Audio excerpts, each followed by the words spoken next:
قدام معلت نيرا أصفا أبدي سابا بيت مرتي لعلوي درجة تمهاري أدميو إسرع عمد سخنة ندين ممتاح كابدي سابا بمبرق أو شنخ ب7 كيلومتر رحيق أنا بتركب كتماشو نخيدو كاب ساعة 6 جميرو أبقى ديو نبرا يمتي إيلان زيتت أبيو نكسيو اتبقزاز نبرا بستخال مدن أطعائما مسادالوا ندرار سخون دورهو تفاق سرحا دورهو حريدا نتمنفحون مخشانون اتإلان دما نتمفحقون مكنتالون ترى بترى تتعاحيزانو نبرا نيشتي حافتو ايلش دما ماين مقدحن اقوحو بمقبالن نديان محقاس ابدقاءات سرح نبرات أصفا كابز متسق جميرو نابدق خيوته 3 ساعات ملو أبقزهو فيلو نتنزنا فقنات ديو زتفالاليو علالات ندامتة نداتاوتن تنحا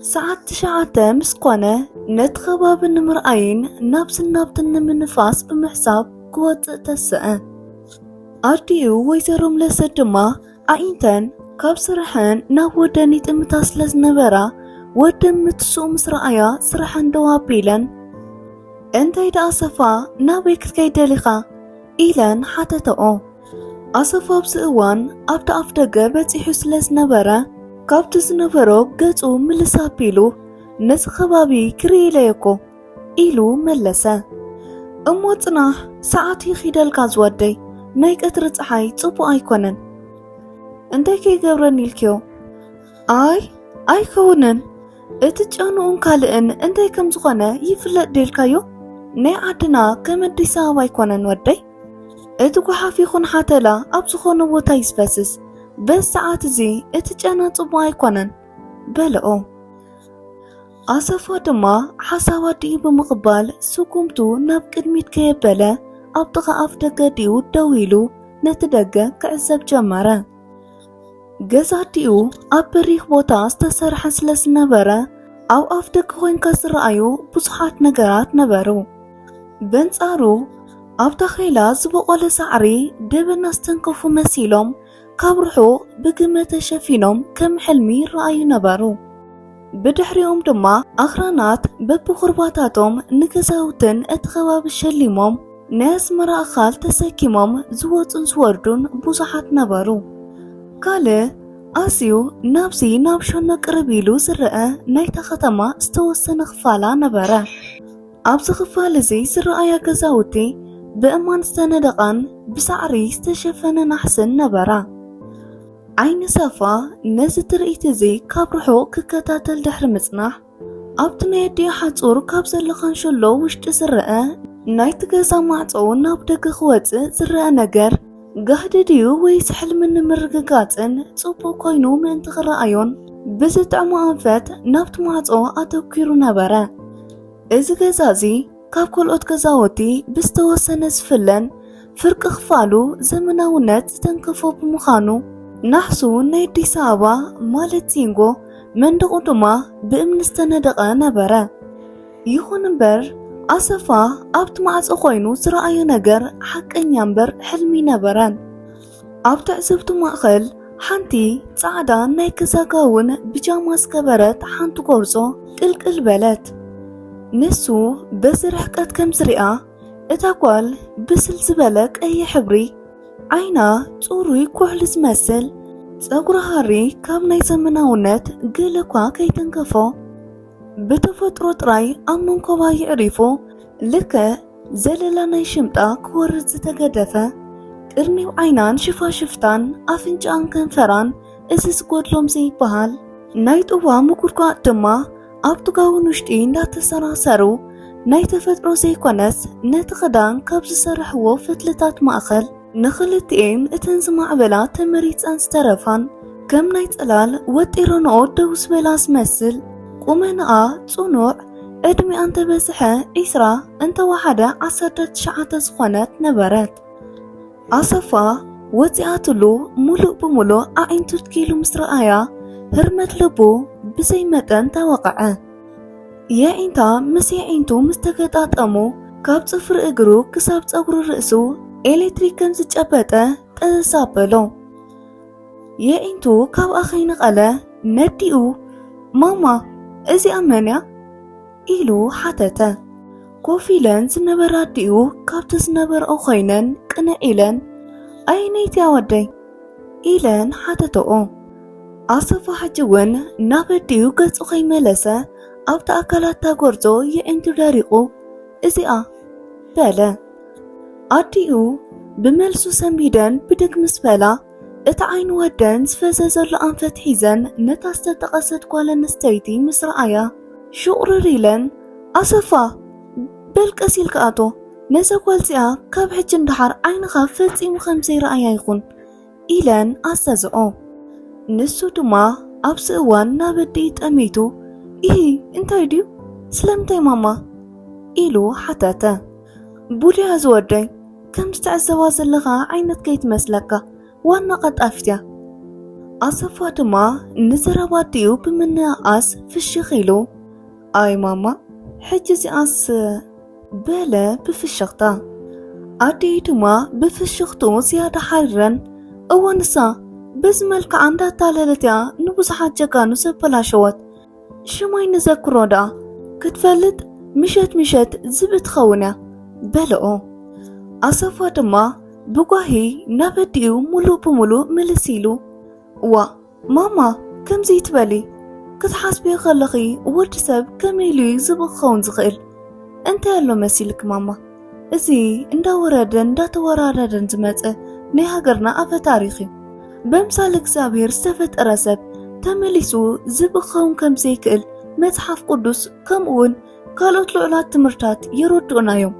ብርግጽ ገለ ሰባት ናይ እንቶም ሓይሊ እንተረኣዩ ከለዉ ንድኹም ዝኾነ ሰብን ኣብ ህፃናትን ክዓልብ ከሎ ክጎድእ ይኽእል ይኸውን። ይኹን እምበር ካብዚ ሓሊፉ ሰብ ምሸት ዝብኢ ቀትሪ ድማ ተመሊሱ ሰብ ይኸውን ማለት ዘይከኣል ነገር እዩ በለ። እተን ኣደ ድማ በዚ ዝያዳ ሕርቕ ኢለን ኣተወደይ እምበኣር ትሰምዕ እንተኮይንካ ስማዕ ኣነ ወሊደካ ንስኻ ይኮንካን ስምዓኒ ዝብእ ትኸውን እያ ክብለካ ከለኹ ዝብእ ትኸውን እያ ማለት እዩ። እዚ ንኣኸይ ትኸውንን ዝብል መጽሓፍ ኣብኡ ኣብ ኣዲስ ኣበባ ግበሮ በልኦ። ኣሰፋ ድማ በዚ እዋን ንሱውን ብወገኑ ቁጥዕ ኢሉ ሕራይስከ ንስኸ ዝብእ ምዃና ከመይ ጌርካ ክትረድእ እንትኽእሊ ብምባል ሓተተ።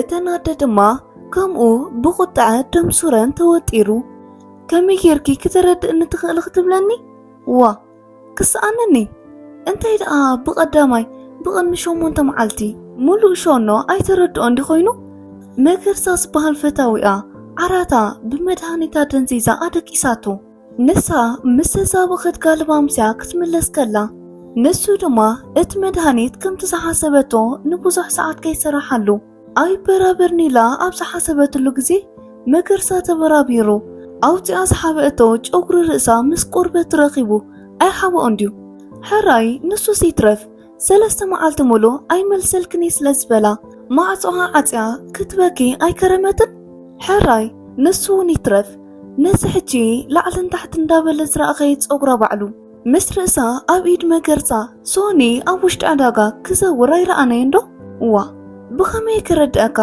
በዓልኻ እንተትርኢ ዓዲ ግልብጥ ኢሉ ወፂኡ እግዚኦ ኢሉ ምስ ለመነ እዩ ዝመለሰላ እንታይ ደኣ ንስኸ ኣየለች ኣይትምስክር እንዲኺ ነዚ ሓውኺ ገለ ባበልዮ ናይ ወይኒቱ ፀጉሪ ኣብ ናይ መገርሳ ኢድ ኣይረኣኽዮን ንሳኸ ማዕፅዋ ዓፅያ 3 መዓልቲ ሙሉእ ክትበኪ ሰማዕኽያን በላ።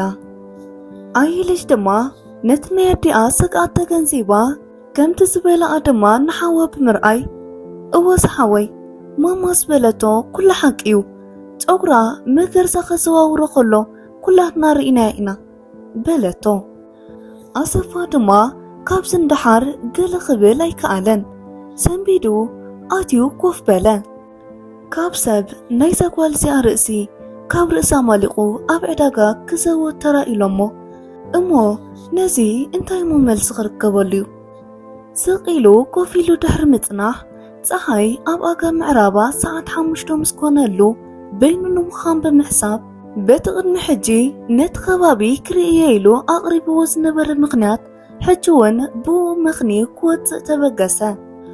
ኣዲኡ ድማ كساو أفتكز بزح مسؤوتين أمبار حدرخا ودي نابتكزا فستيم كازور كيتبل إيلان لما نقو أصفا دما نيدي مرتا كنسيبو حري ماما إيلو ملسا إسكا أي كيدني بلمو نزي أطقع ماما بحق إكيدني أصفا كابسن دحر نممثال ناس خبابي حق أني خمزر إساب بملئتا تختما نبترئيلو بريخ بوتا ديابا يخون نمبر عينو نابس أسابو لبو سلاسي نبرا حانتو كواي رأيان لبو أبقى أبتاكوال نبرا أب هيواتو ملو نمجمرا كزي لبو سمارخت إسي أكوال نبرا أصفا أمنايو فتي وانيرو إتاكوالون فتياتويا تفلتو دو نمجمرا زفكركم غورزو نمجمرا كزي كتريوا خلوكم هرمت لبوكم يوسخ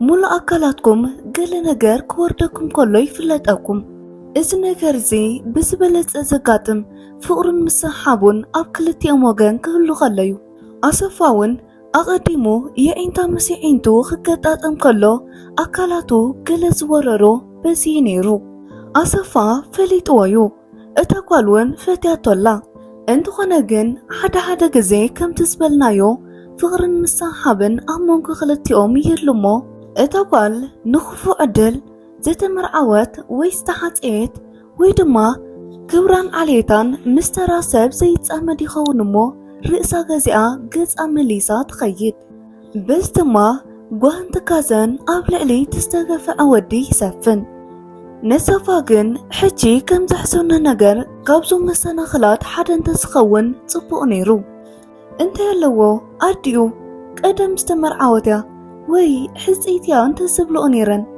أصفا تابعيو كم زبلو دما تابع انتكن موتي سؤنون يخون نمبر أديو حليفن تاريفن زبيا يلنو أصفا ناس نجر بلبونو كأمنو ويكقبلو فتيمو يكالن نبينو بحساب كميلا سبت خون نسا كابسو أونت نابقالق نجر نمغيار انت تقل ملأ انت تخون نمبر سبخت كوناي تقلن قبل جمرا بخالق كاس ودسب كميليو نايرو سقر بتاوزيو أقميتو سبخوين تخيد إزي فتسم حق زيبولو حاسوتيو كندي سراور دم كندي جواداتات مبتتاس كم زلوهم نوع الماما من ينقرن نساتهم كنا كسارة بخلو لك كم حدو قبع كابرس السباوت إخا كم مقمات أمسيلوم يوم بخالق كا نزربون كله ملو بملو حسوتي نبالد ما يكالن اتي مغرسا زبلو واسب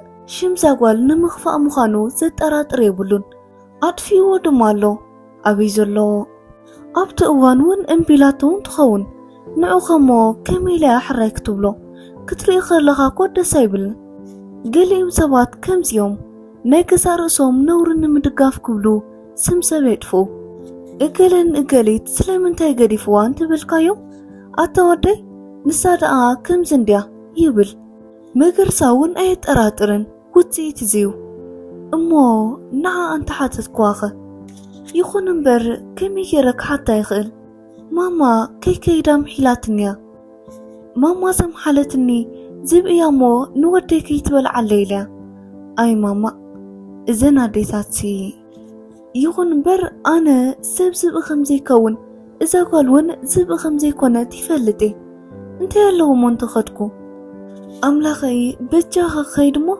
لومي نعا حنساب سيئميا صباح نقو نساها كأتو حرر أو أملاخي نعا خاص أفك إذا كاللغو نمامخا كمي كيري خيد أشون كاندو ناو خيدس قربي لين تزري أون هاجر تناوز أوه بك أمشت بلا أصفا نبينو عويلو مشت كلنا مستكسنا نروبا نايد حرقزانا مع تخفة الليلة خيدة مس أحاديرة صباح نكو بليتي ماما خيتري كي تساد كلا تمليسة أبكزا خمس حدر كخينة أتي دكس حجم بقار جزا خيدة نروبا نتاول مشت كمتسئي لكيلكا نقرا قبلو من الوات روباون كما أتاتهم زبيا أنا ون زخوني خوني نقراني أدي خاق أطلانين كبلاني خيل خون يخون نمبر ሓንቲ ቅርሺ እንተሂበዮን ሓንቲ ጎት ክሽልመካ እንተይልን ብኡ ንብኡ ክኸይድ እዩ።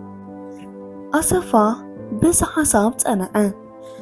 ብኡ ንብኡ ናብ ገዛ ተመሊሱ ንሓረስታይ ኣድዩ ንሮባ ጉቦኣ ቀዲሙ ሂቡ ክገብሮ ዘለዎ ኩሉ ነገሮ ውጡኑ ከም ዝሓሰቦ ክሳብ መወዳእታ ብኡ ንብኡ እንዳተኸታተለ መስመሩ ሓዘ።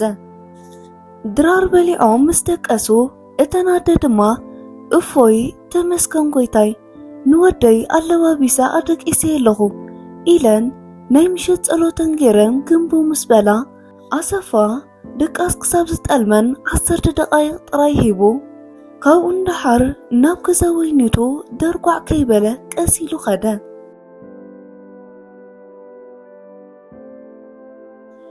ወይኒቱ ንሱ ከኣቱ ከሎ ጽቡቕ ክዳና ተኸዲና ኣብ ጥቓ ዓራታ ኮፍ ኢላ ነበረት። ቅድም እኮ ልከ ክሪኤካ ከለኹ ኣነ እውን ገና ክሪኤካ ከለኹ ንሮባ ክልእኮ ከለኹ ብሓቂ ሕራይ ንዓ ትብለኒ ኣይመሰለንን ነይሩ። ኣነ ቅድም ኣዲኻ ንዓይለን ናብ ውሽጢ ክእትወኻ ከለዋ ካልኣይ ግዜ ንርአ ኣይመሰለንን ነይሩ። ከምዚ ነይሩ ንዝተወሰነ ግዜ ዝጸንሐ ናይ ኣሰፋን ወይኒቱን ናይ ፍቕሪ ዕላል።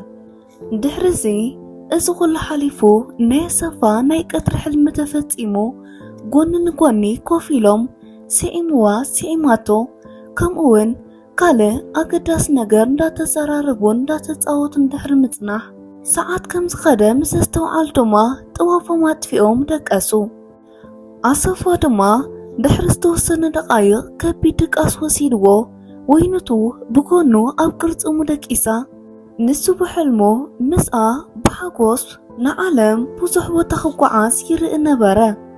ይኹን እምበር ኣሰፋ በዚ ኩነታት ብለይቲ ከይወግሐ ሰዓት 5 ክኸውን ከሎ ቁሪ ተሰሚዕዎ ካብ ድቃሱ ተበራበረ።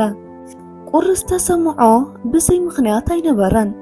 ሕልሙ ሃረርድኡ ፍቕሩ ዝነበረት ወይኒቱ ኣብ ጎኑ ይነበረትን። ኣዲኡ ዝበልኦ ድማ ብኡ ንብኡ ትስበሎ ዝብያ ጥርጣረ ልቡ ሸበሮ። ምስቲ ቁሪ ሓዊሱ ዓሱ ከም ዝሓዞ ሰብ ኣንፈጥፈጠ። በቲ ዝንቅጥቀጥ ዝነበረ ኢዱ ዳህሲሱ ነቲ ክብሪት ከም ገለይሉ ክረኽቦ ከኣለ። እንዳንቀጥቀጠ ነቲ ጥዋፍ ወልዖ። በዒንቱ በቲ ንጸልማት ዘወገደሉ ናይ ጥዋፍ ብርሃን ሓይሊ ንዓኣ ምድላይ ጀመረ። ሕጂ እውን ወይኒቱ ኣብ ከባቢኡ ነበረትን። ቀልጢፉ ናብቲ ማዕጾ ጠመተ። እንሆ እቲ ማዕጾ ሸጋጡ ወፂኡ ክፉት ኮይኑን ተገፍቲኑን ነበረ። ነሰፋ እዛ ኣኸሎ ኣደቂሳትኒ ምስቶም ዝብእታታ ከይዳላ በለ። ክዳኑ ብቕልጡፍ ተኸዲኑ ናብ ገዛ ድዩ ክኸይድ ሓሰበ። ስሪኡ ምሸት ኣውፅኡ ኣብ ዘቐመጠሉ ወንበር ከልዕል ገጹ ምልስ ኣቢሉ ኢዱ ሰደደ። ኣብኡ ብዝረኣየ ነገር ኳሬንት ከም ዝሓዞ ሰብ ኢዱ ጠዘዝ ኣቢልዎ ካብቲ ዓራት ነጢሩ በቲ ካልእ ወገን ኣቢሉ ናብ መሬት ክወርድ ወደቐ። ኣብቲ ስረ ዝነበረሉ ወንበር ብልዕሊ እቲ ስረ ናይ ወይኒቱ ፀጉሪ ከም ዘለዎ መሊቑ ተቐሚጡ ነበረ። ቁሪ ፍርሒ ስምባደን ነሰፋ ወረርዎ። ካብኡ ድማ ቀሲሉ ተሲኡ ረሃፅ እንዳንጠብጠበ ናብቲ ጥቓቲ መንደቕ ከይዱ ደው በለ። እቲ መንደቕን ዙርዩን ኩሉ ኣዛበዛሕ ሸኽሽኹን ዘጥቅዕዎን መሰሎ። ሕጂ ክንበልዖ ኢና እንዳበሉ ኣብ ከምዚ ኩነታት እዚ እንዳሃለወ ብዙሕ ከይጸንሐ ብኡ ንብኡ እቲ ማዕጾ ክኽፈት ድምፂ ገበረ።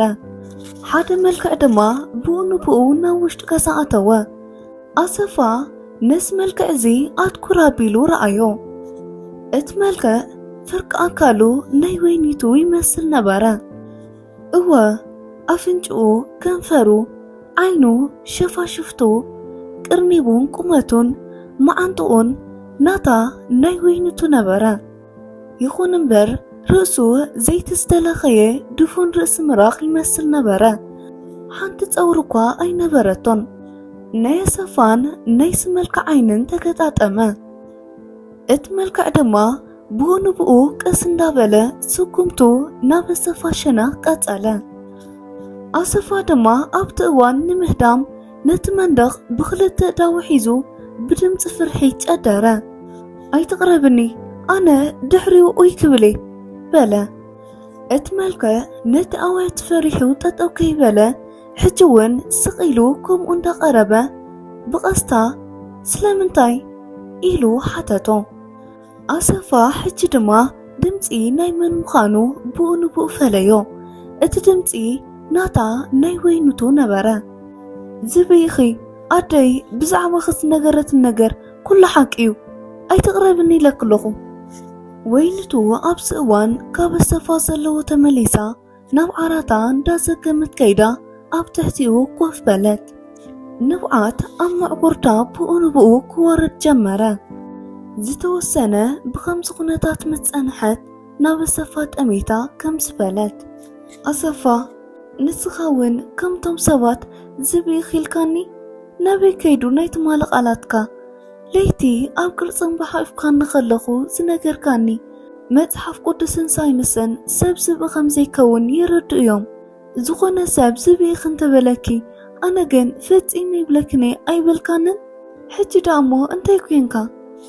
እዋ ለይቲ ብርግጽ ከምኡ ኢለኪ ይኹን እምበር ምርኣይ ምእማን እዩ። ሕጂ ባዕለይ ብጋህዲ ርእኪ ዝበይኺ። ኣብዚ እዋን ወይንቱ ካብ ልባ ተሰቕሲቓ የለን ኣሰፋይ ኣይኮንኩን በለቶ። ከመይ ጌርክ ዘይትኾኒ ሕራይስከ እንታይ ስርእሲ ክዳ ፀጉርኺ ከመይ ኮይኑ ከምዚ ይመልቕ? ሕጂ ኸ ኣበይኺ ዝነበርኪ? ድሕሪዚ ወይንቱ ብኻታ ፀራሪጋ ስምዓ ንበል ኣሰፋይ ታሪኸይ ክነግረካ ምጽናሕ እኮ ኣብ ኣፍ ደገ የጸኒሐ። እዚ ትሪኦ ዘለኻ ፀጉረይ እውን ናይ ገዛ ርእሰይ ናይ ተፈጥሮ ይኮነን። በዘረባዚ ኣሰፋ ሰንቢዱ በለ። ቀፂላ ወይንቱ ኣዝያ በኸያ ግደፍ ኣሰፋይ ታሪኸይ እዚዩ በለት እሞ ታሪኻ ክትነግሮ ጀመረት። ኣደይ ሰብኣያ ማለት ኣቦይ ኣነ ምስ ተወለድኩ ብኡ ንብኡ ሞይትዋ ሽግርን ስእነትን ኣብዛ ዓለም እዚኣ ብኽፉእ ዘሳቀያ ድኻ ሰበይቲ ነበረት።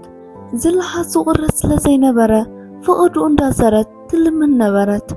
ሓደ መዓልቲ ኣብ ዝተወለድኩሉ ዓመት ንዓይ ንበይነይ ኣብ ውሽጢ ገዛ ዓፅያትኒ ንሳ ኸይዳ ነበረት። ኮይኑ ኸዓ ካብ ዝተቀስኩሉ ዓራት ንታሕቲ ፍንትት ኢሉ ረመፅሓው ነይሩ። ተንከባሊለ ብርእሰይ ምስ ወደቕክዎ ርእሰይ ብምሉኡ ነዲዱ። ከም ኣጋጣሚ በቲ ሸነኽቲ ዝሓልፉ ዝነበሩ ሰባት ሓደ ኣውያተይ ሰሚዑ እንተዘየድሕነንን እንተዘይትርፈንን ነይሩ ነዲደም ተረፍኩ።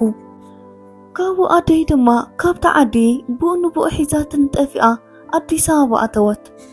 ኣብኡ ንብዙሓት ሓኻይም እንዳለመነት ርእሰይ ኣርኣያቶም።